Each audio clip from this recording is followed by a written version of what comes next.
Welcome to the Nutrition's My Life podcast. I am your host, Nicole Eichinger. I'm a registered dietitian with half a thyroid, and I'm going to teach you all the things that I have learned on my health journey because, yes, I'm a registered dietitian, and that means I am the food and nutrition expert, but I also am a health warrior. I have a history of thyroid disorder. I had half my thyroid removed when I was 20 years old, and I was on Synthroid or my thyroid medication for 12 years and have successfully come off of it. I am also an anxiety warrior. I have a history of migraines. I have a history of Raynaud's phenomenon. So I am not just this like, oh, I'm healthy, Nicole. No, I am a health warrior. I get it. When it comes to healing, it's multifactorial. So nutrition will bring you a good amount of relief and healing, but it's not the only answer. So I'm going to bring you some amazing tools that are going to be in alignment with having a healthy body. And so we're going to be talking inflammation reduction. We're going to be talking sleep. We're going to be talking digestion. We're going to be talking so many other tools. I mean, when it comes to healing, I use sunshine. I use supplements.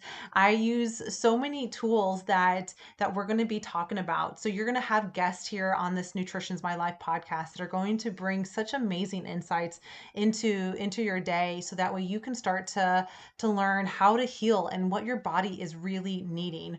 I find that most of my clients are stuck in their fight or flight response. And so I'm going to teach you some stress reduction tools as well. So this is going to encompass so many tools.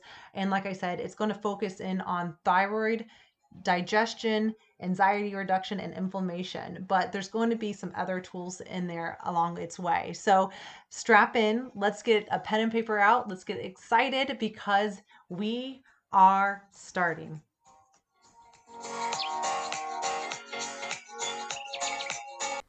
Sorry. On this week's episode of the Nutrition's My Life podcast, I have a special guest for you. It's an author and a functional medicine doctor, and I'm really, really excited to have Dr. Kozlowski here with us to share and educate y'all more on gut health, on how to boost your immune system, and to how to unlock your mental, emotional, and spiritual health. So, Dr. Koz, thank you so much for being here. Thank you so much for having me. It's an honor. Yeah, absolutely. Absolutely. So, when I was kind of looking into your backstory a little bit, you weren't always starting off as a functional medicine doctor. Can you kind of tell us a little bit what got you from, coming into that kind of the world? Yeah. So no, I was definitely, I went through medical school and started residency as just like your regular family practice doctor. Very much by the book, by what I was being taught. Didn't really think outside the box, just kind of stayed within the lines. And the majority of medical doctors, MDs, that get into functional medicine, it's because they get sick themselves and they try the traditional treatments and they don't work, so they try an alternative. I didn't have a physical disease, but I had have a mental disease. So my story is that I had issues with alcohol abuse, and I binge drank all through high school, college, med school. Thought it was totally normal, and then when I started residency, I tried to stop, and I couldn't. I had no idea how to deal with life at all. It's like I stopped maturing at the age of like 13. And so when I was an intern in residency, I took a 6-week break to go to a rehab for people with alcohol and drug problems. And it was shocking, obviously. Like, I never thought of myself as an alcoholic. I had a job. I was very successful. Everything was going great. And I thought an alcoholic was somebody that was just under the bridge. And so I learned, when I went to treatment, there was lawyers and doctors and business professionals and all these people there. And I was like, this is crazy. Like, I didn't understand what was going on. But treatment had nothing to do with like alcohol. It was all about like why, right? So underlying cause, which I discovered was, for me, it was self-created trauma. I'm a first generation American. My parents are from Poland. I my whole life thought I didn't fit in, didn't feel good enough. And I basically, even though I did, in my mind, I didn't. And that created this traumatic experience for me. And it was all taken away with alcohol. I was very secure after a few drinks, and all my self-created issues went away. So I learned all of that. Treatment was a lot of group therapy. It was acupuncture, it was nutrition, it was exercise, yoga, meditation, all these things that I had heard of that I thought were just kind of full of crap, and nutrition. And but this changed my life. It made me open my eyes. And so I think that experience just kind of made me open to functional medicine when I was introduced to it, because I don't think if I would have went through it, when I was introduced to it, I would have been like, this is full of shit. Like this is not like, sorry about that, cussing. Oh, you're fine. You're fine.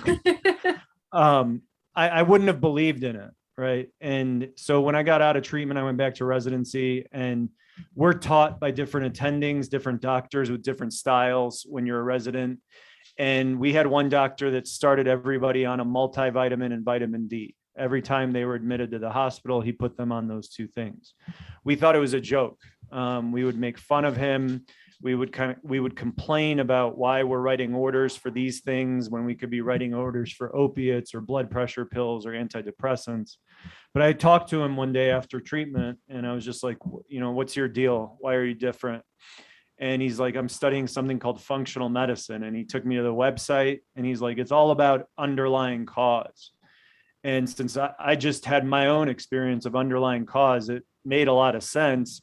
So I went to the first conference, and within the first hour, I kind of just knew that my life would never be the same. It was all taught from like a biochemistry, a physiology, anatomy level, like everything made sense, and I couldn't argue with it. Mm-hmm. And at that first conference, I was like the youngest one there, and everybody was there was these doctors from all different professions, way advanced in their careers, surgeons and neurologists and all these OBs and all these people. And they were all telling me like, hey, this is the future. You need to stick with this. So that's what I did. And I stuck with it, and I finished residency, and I passed my board exams for functional medicine and family practice right after residency, and have been in private practice since. And yeah, I would have never guessed it. Like I was just kind of like your typical egotistical doctor. And I would have never dreamed that I'd be in this field. Especially, I think it's funny that my whole life I wanted to fit in, and then I end up in functional medicine, which is like the opposite of fitting in the medical world. But couldn't be happier. No, you're right. It is like the functional medicine world is, or even from a nutritional standpoint, the functional nutrition, like I'm an outcast as well, and in my field as well. But it's the cool thing is that it, like you said, this is like our future. This is where medicine, and health needs to be, because we are not just this linear being. We have so many factors that influence each other. And so I love that, you had your own experience to be able to, relate to your patients, even to be able to have that as the catalyst to actually get you to where you needed to be able to help other people out. And that's the beauty about, as a health professional struggling with your own health issues, is that, we can relate to other people. And that's, right. I think the biggest thing in my practice is I have multiple health issues, like half a thyroid, PCOS, anxiety, Raynaud's phenomenon, history of migraines. Like I get it. Like it's unfortunate, but it is so powerful once you start to figure out what your body is needing and how to be your best version of yourself, even if you have a history, because we're not going to be perfect. We're not going to be, this little like thing on this pedestal that untouchable. So how do you go about, like, if you have a client that's coming to you and saying like, hey, I have, gut issues, I'm severe exhaustion. Like, where do you start with most of your patients? So there's 5 main areas that we start in functional medicine. It usually doesn't depend of the diagnosis. I mean, the diagnosis does kind of make you focus in on one or the other, but the whole point of functional medicine is, what does the body have too much of, and what does the body not have enough of? And not enough of is things like thyroid hormone, B12, iron, progesterone, testosterone. Cortisol can be too much or too little. And then too much is inflammation from 5 main areas: food, gut health, hormone imbalances, toxins, and mental, emotional, spiritual health. And out of those 5, the most important one is mental, emotional, and spiritual health. And so, spoiler alert for anybody that hasn't read my book, that's the big secret that I reveal about gut health, that it's so connected to your mental health, emotional, and spiritual health.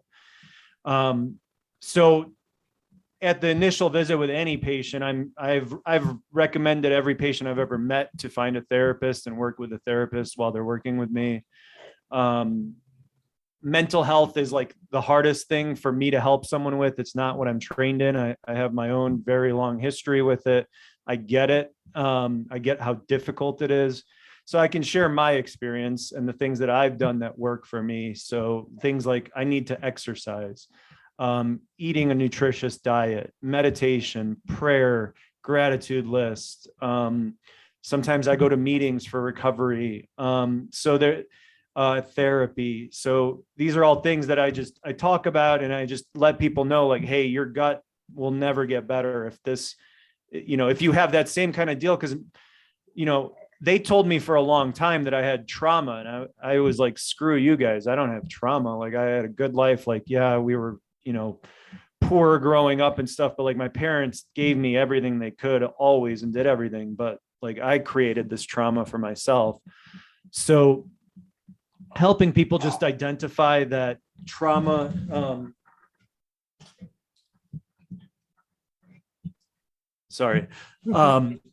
helping people identify that trauma, my definition of trauma is anything less than nurturing. And so for most of us, it starts when we're kids, and it could be as simple as like parents not paying attention to you when you get home from school. And that shuts down your gut, right? And your gut, when it's shut down, then everything goes wrong. Well, I think like that point you just made, like it could be as simple as that. Like, and I think that that's one thing that I see with my patients, my clients, is that, oh, well, I'm not like her. I don't have as big as a trauma as such and such, right? And so they compare themselves. But the thing is that trauma, like with you, it can be something that we put into ourselves. It could be, for me, it was soccer injuries that I didn't deal with the emotional aspect of my physical injuries, right? And that just carried with me. And so I love that you recommend a therapist to everyone, because that's the route that I go to. I'm like, if you're not seeing someone, then you need to go see one. And I'll also hear well, I haven't had much luck with it, well, then keep finding. You'll find someone where, like professionals are not all created equal. You have to find someone that you kind of vibe with. And so just keep searching. And that's why it's fantastic that you're here, because a lot of people don't understand this. And so they can go to your book, The Unfunk Your Gut, and be able to read this and understand, like, hey, there's more out there than just the regular, family doctor, right? Yeah. And I mean, all the gut stuff that I work with, like, low stomach acid, pancreatic insufficiency, SIBO, dysbiosis, leaky gut, all of those things most people seem overwhelming and like difficult. That stuff is so easy to deal with when your mental, emotional, and spiritual health is like the focus of your health. And it's just so hard. Like, I can get patients to do any testing, any diet, any supplements, any workout routine, but like when it's getting at like what's really underlying, it sucks. I mean, I know it sucks. It's painful. It's uncomfortable, but healing won't happen without it. Exactly. So I'd like to kind of talk a little bit more about kind of some of those things that you just said right now about the pancreatic insufficiency and stuff. Like, I see that on a nutrition standpoint from someone who is usually not eating enough, that they skip meals frequently. And so they lose their digestive enzymes, right? If you don't use it, you lose it. So where is that kind of what you're seeing as well in your practice? Where do you find that pancreatic insufficiency coming in from? It could be stress. It could be tobacco and just skipping meals. Yeah, tobacco is very associated with pancreatic insufficiency. Huh. But I mean, it can be, a lot of the times it's transitory for most people. This is not like a permanent thing, right? Like you catch it and then you fix it. So then there is the underlying cause of it. And it is, a lot of times, in my opinion, stress and we can talk about how exactly stress affects your gut. But another simple one that, I work with more than pancreatic insufficiency is low stomach acid. Oh yeah. And you need stomach acid to activate your pancreatic enzymes. So even if you're releasing them, if you're not activating them, it doesn't matter, right? So, and low stomach acid is so prevalent. The 7th most common drug prescribed in America is an acid blocker. Right. Well, and I think it's a good point right now for me to explain to the listeners, when we're talking about pancreatic insufficiency, we're talking about our digestive enzymes. We're talking about the enzymes that are going to help break down the food so that way our body can absorb it versus just having what I like to say is expensive poop, like you're eating these foods that are helpful for you, but it's not going to work for you unless you have the proper tools to break them down. And so that's what we're talking about when we say pancreatic insufficiency.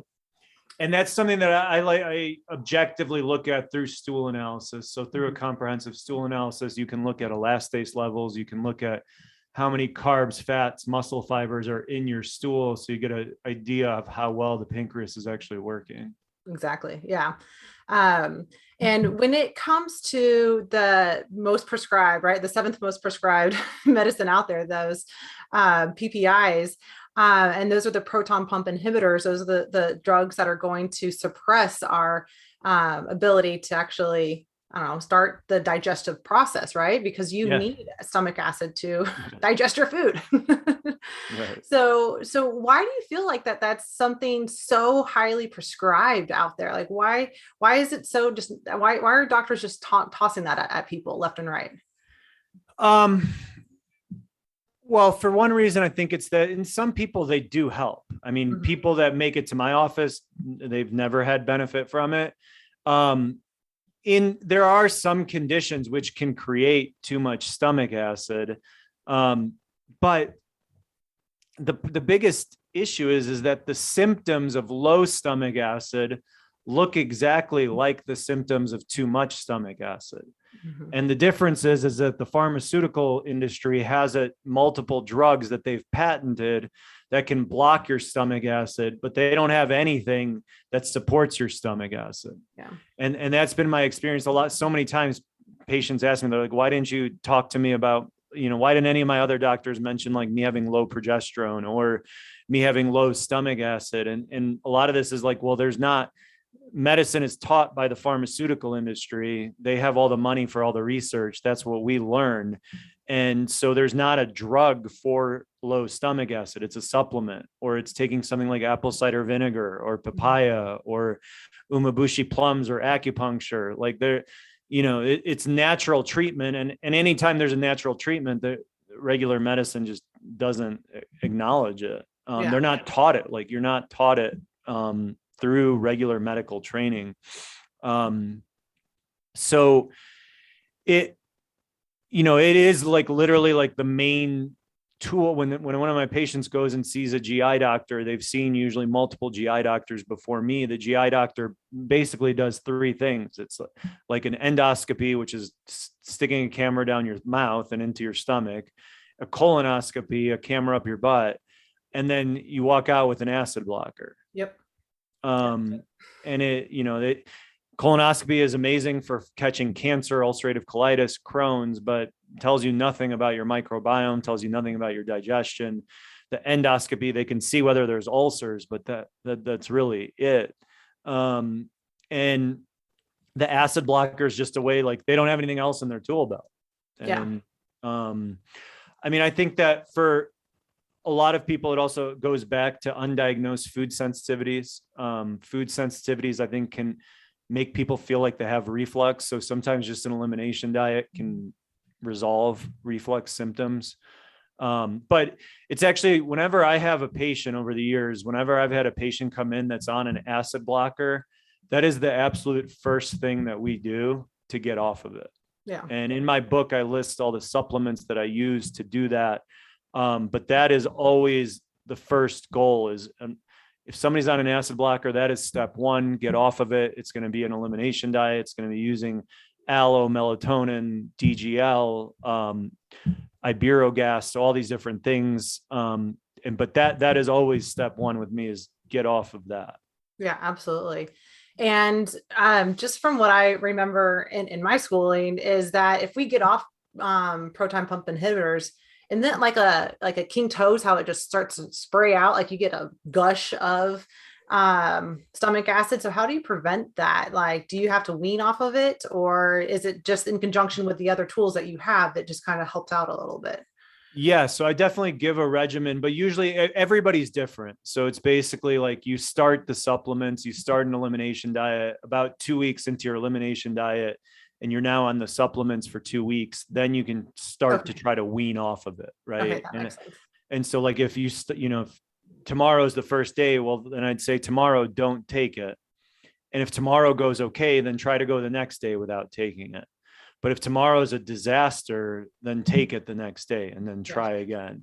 Okay. Yeah, that makes so sense. yeah, it is. Yeah, definitely. Cause I mean, the other thing is that like a lot of times too, proton pump inhibitors are great for like 2 months, right? I don't know, you've had some kind of trauma or something that really has made you make more stomach acid, and it'll help calm that down. But that's even how they were like taught to us, is that, 3 months. But how many patients have you heard of that like, I've been on this for 25 years. I don't know. My doctor just never told me to stop it. So I just keep taking it. Exactly.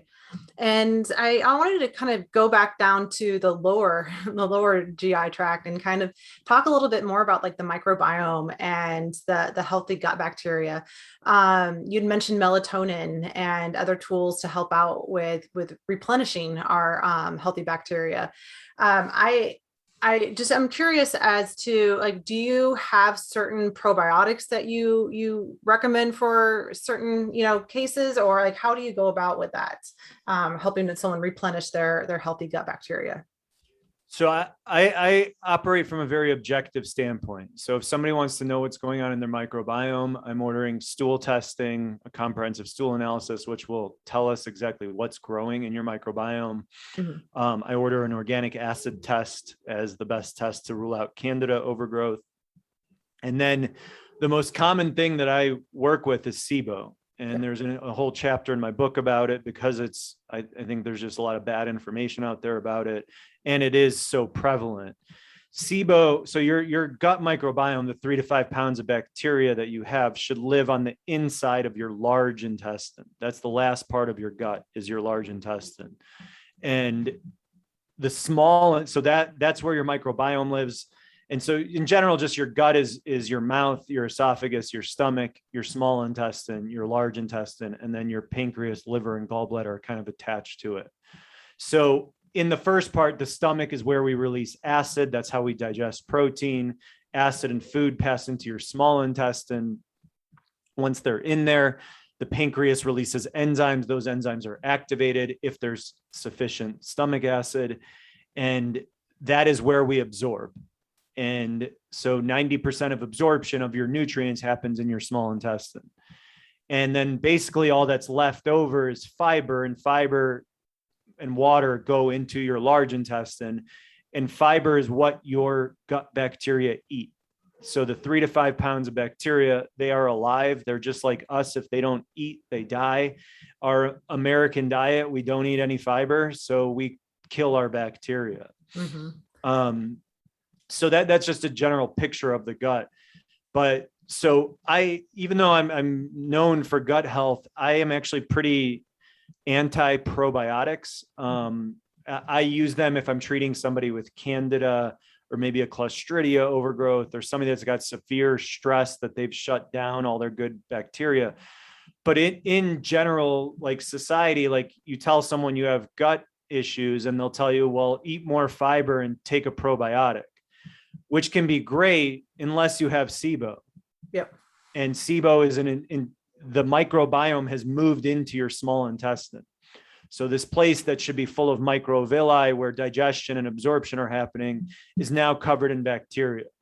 Well, the last thing you want to do is make more probiotics grow, right? So well, because they also conjugate together and they can make something called like a biofilm, which is basically like impenetrable, right? And so you have to be very careful about that. So I love that. So I would never I've never told anybody like, oh yeah, just start, a random probiotic. Like I said, just because of how prevalent SIBO is. So, but yeah, I very much, I have the advantage of ordering all these tests, and I frequently, I have a pretty good idea just from doing this for a while about what's going on with someone. But I always tell my patients, I'm like, the good thing about this is I don't have to guess, right? Like you've spent 10 years convincing yourself you have Candida overgrowth.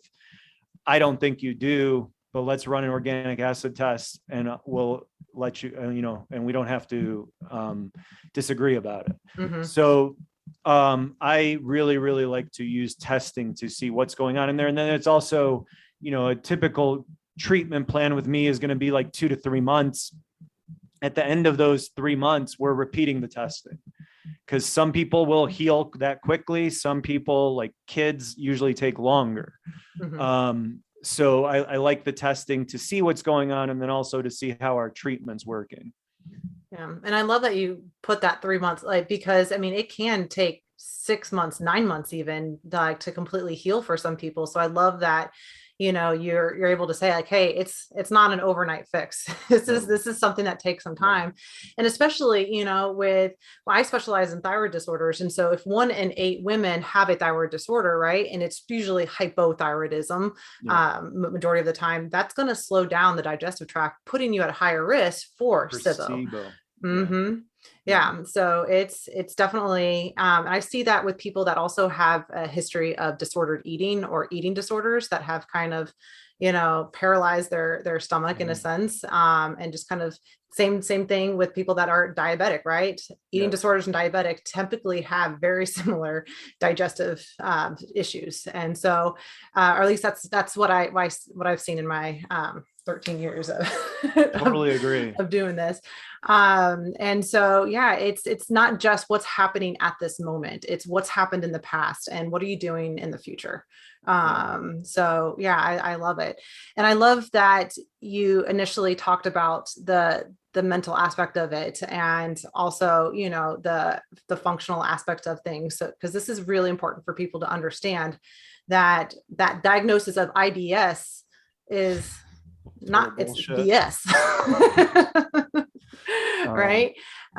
So what do you, that'd be something that I'd be happy to just briefly explain. So I feel like I like to illustrate and explain things, and that gut brain connection. So that gut tube that we talked about that starts with your mouth and ends with the anus, that tube is surrounded by a nervous system called your enteric nervous system. It has over 200 million neurons in it, more than your brain does. It is connected to your brain by something called your vagus nerve. Your vagus nerve carries signals from your gut up to your brain, from your brain down to your gut, right? So there's constant transfer and movement of information back and forth, and one affects the other. They both affect each other. And the vagus nerve runs on your autonomic nervous system, which is your automatic nervous system. So it happens in your subconscious. And it could basically have 2 responses. It could either be in sympathetic response or parasympathetic response. So that's the way your vagus nerve is operating. And sympathetic is fight or flight. Parasympathetic is rest and digest.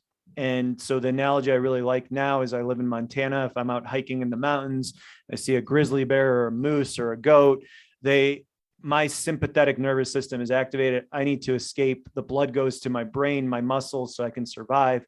My body's like, forget, breakfast, that you don't need to digest that now, right? Mm-hmm. And then if I do make it and I'm by the campfire at the end of the night and I'm now relaxed, I'm like, I survived, I'm resting. Now my brain is telling my gut, like, okay, now it's time to break down your food, right? And people nowadays are living as if they're running from a bear 24/7. Exactly. And like the first thing that we do, most of us, including me, is check my phone when I get up. Emails, texts, phone calls, the news, the pandemic, and just right away, the first thing that's going on is my sympathetic nervous system is telling me like, all right, today's a survival day. We're not, we need to make it today. And then I make breakfast, I sit down, but I'm answering emails or I'm watching the news while I'm eating. Well, food is going into my gut. So my gut's like, all right, we got to break this down, get the good stuff out. But my mind is telling my gut like, oh my God, look at what's going on in the news. And it's telling like, hey, you got to survive, don't digest this meal right now. And so when that does start as early on as childhood with like this, very subtle trauma, then, we start that cascade of shutting our gut down. And so like on a stool analysis, I can see how stressed out someone is based on how their microbiome's growing. So you can see the effects. You can see their pancreas deficient. You can see their secretory IgA, their immune system suppressed in their gut. And so at the same time, if you do have Candida or SIBO, those types of things can release toxins, which can block your dopamine production, right? And so then that's a nasty signal getting sent back up. And so most people are just on this hamster wheel and they're just damaging both sides. And so my job is typically just to work on that gut side, but then just letting people know if you don't work on the mental side, this won't work. Do you feel like, this is totally kind of off subject in a sense, but not really. Since there's a lack of dopamine because of all of this, do you feel like that's a reason why an increase of dementia, Alzheimer's, and Parkinson's is kind of on the rise, or part of the reason, I guess I should say? I would attribute it even to, getting into diet, and that dopamine insufficiency is going to make you crave sugar. Like sugar is a way to increase your dopamine. Yep. And, they've done studies on rats and humans, the same areas of the brain light up after cocaine and sugar. Yeah. Right. So if we've created this deficit, one of the ways that we can boost it is through our, terrible American diets. Yeah. And then that leads to eventually insulin resistance, which then atrophy of the insulin receptors on the brain. And you get dementia. So, yes. Yeah. Wow. Yeah. Finishing that for me. Absolutely. So, well, thank you so much for being here and sharing all of this. I cannot wait to finish reading your book. I've already started diving into it. Cool. So I cannot wait to have everyone else to do the same thing, because this is so important. What you're doing is sharing all of this is so important, because like you said, like there's so many people out there that can be, improve if they just kind of go the functional medicine route, right? If they go back down, find that root cause, figure out what's going on, and then build upon that. So I love what you're doing. So thank you again for writing that book. And for those that are curious what it is, it's Unfunk Your Gut. And he shares in there how to boost your immune system, how to heal your gut, and how to unlock your mental, emotional, and spiritual health. Is there anything that you want to kind of leave here and share with everyone? It's Unfunk with a C. Yes. For functional medicine. I loved it. Yes. I got that initially. I was like, oh, that's creative. I like it. In my practice, we used to say we put the funk in functional medicine. That's where it came from. I love it. The thing I like to leave with is there's an ancient philosopher that said anxiety is worrying about the future. Depression is worrying about the past. So what's the treatment? The present moment. And I think so much of disease can be healed if we just get out of, thinking ahead and behind and just focus on what's going on in front of us. Yeah. And it's like the most difficult thing to do. Like our society is just not conducive to it, but the more someone can stay in the present moment, the healthier their gut will be and the rest of their body. Exactly. And that's why you said earlier about that gratitude that you do every single day. I have alerts on my phone that remind me to be gracious. I have alerts on my phone that say I am loved. And it reminds me every single time I get those alerts. I used to use post-it notes to do the same thing, but like first thing in the morning, I wake up and I say, I'm grateful for the fan. I'm grateful for that I can hear the birds, and I'm grateful for this amazing bed that I slept in. And just that in itself kind of helps ground you and brings you into that moment. Then I go outside for I call it my circadian rhythm, like morning sun. And so I go out and get my morning sun for that reason, bring me into the present moment. And it's not like I'm going out there and doing lots of work. It's just I'm standing out there with my turmeric latte, just gracious and just being like, man, this is amazing that I can hear the birds chirping and I can smell this. And those little moments like that are how we bring ourselves back into that present moment, and how we're going to heal ourselves, and how we're going to continue being the best version of ourselves. So it's a great piece of advice. So thank you again. Yeah, thanks for having me. You're welcome. And y'all tune in next week for another episode of the Nutrition's My Life podcast.